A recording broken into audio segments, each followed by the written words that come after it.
Hello residents, myself Akash Patil. I am the assistant property manager from JRL. मैं आपको fire system के बारे में जानकारी देना चाहता हूँ।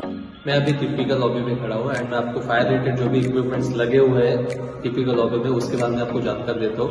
फर्स्ट ऑफ ऑल हम लोग फायर के डक्ट में फायर जो शाफ्ट रहता है उसमें जो भी इक्विपमेंट्स है उसके रिलेटेड हम लोग देखेंगे। जैसे कि आप ये देखेंगे, प्लीज जूम करिए। यहाँ पे आपका हेड एंड वॉल है, ठीक है। हेड एंड वॉल को हम लोग जो होज रिल है, यहाँ पे जो होज रिल है ये हम लोग कनेक्ट करते हैं। इसके बाजू में हमारा नोजल रहता है, इन नोजल को ब्रांच बोलते हैं। ब्रांच में हम लोग कनेक्ट करके यहाँ पे मेन कपलिंग रहता है, वहाँ पे हम लोग कनेक्ट करते हैं।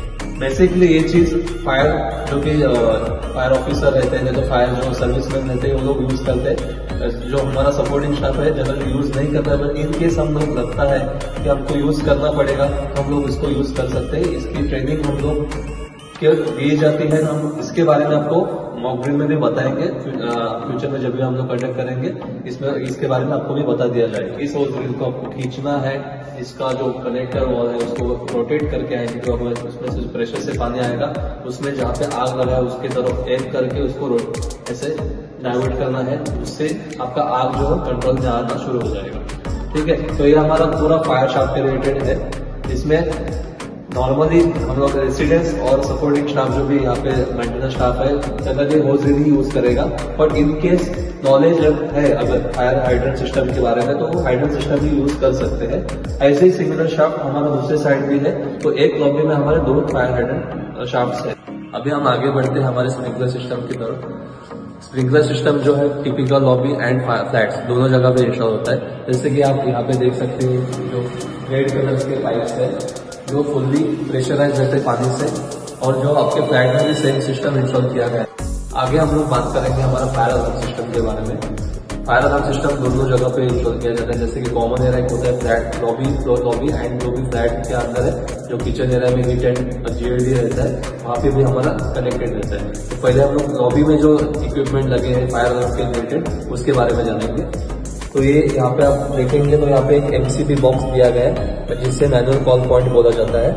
ये आपको यूज करना है अगर आपको इधर भी लगता है कि फायर इंसिडेंट हुआ है और आपको नोटिफाई करना है किसी टीम को, सिक्योरिटी टीम ने तो फायर टीम को, तो आपको यहाँ पे सिंपली इसको प्रेस करना है। ये प्रेस करते ही यहाँ पे रेड ब्लिंक होना शुरू हो जाएगा एंड हमारा फायर अलार्म एक्टिवेट हो जाएगा। और उसके बाद यहाँ पे भी इंडिकेशन है, इसमें भी रेड लाइट ब्लिंक होगा एंड जो यहाँ पे रेड यहाँ पे टोटल बनना शुरू हो जाएगा, जिससे हमारा जो फायर अलार्म है वो हमारे कंट्रोल पैनल में नोटिफाई होगा एंड जो हमारी एआईटी टीम है तुरंत एक्टिवेट होगी। To share some quick information on what sensors we have at our homes. This is a gas cum heat sensor. Maybe it's a galvanic or ionic sensor. Every time it senses gas, be it LPG or CNG, due to the ionization potential, the voltage drops and this starts giving out a hoot. All it does, or even if the temperature here increases, it kind of starts giving out a hoot. It communicates to this, which is a control module, also has a small SMPS inside, which communicates eventually to the relay system in the building. It's not expected to give light. If it gives light, blinks, it's fine.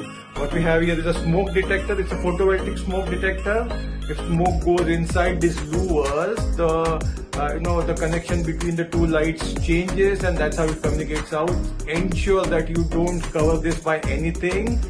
Now, what's important to notice, this has to be around 8 to 10 feet away from your gas stove.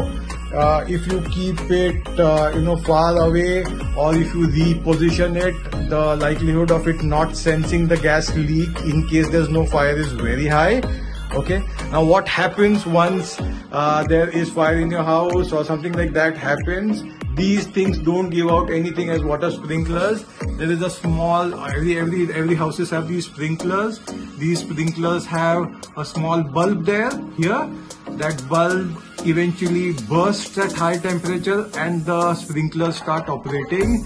If you have changed the location, then the surface area of where it sprinkles changes. At the same time, ensure that you don't have any paint or anything covering the glass here, because then it would lead to malfunction. Okay, thanks.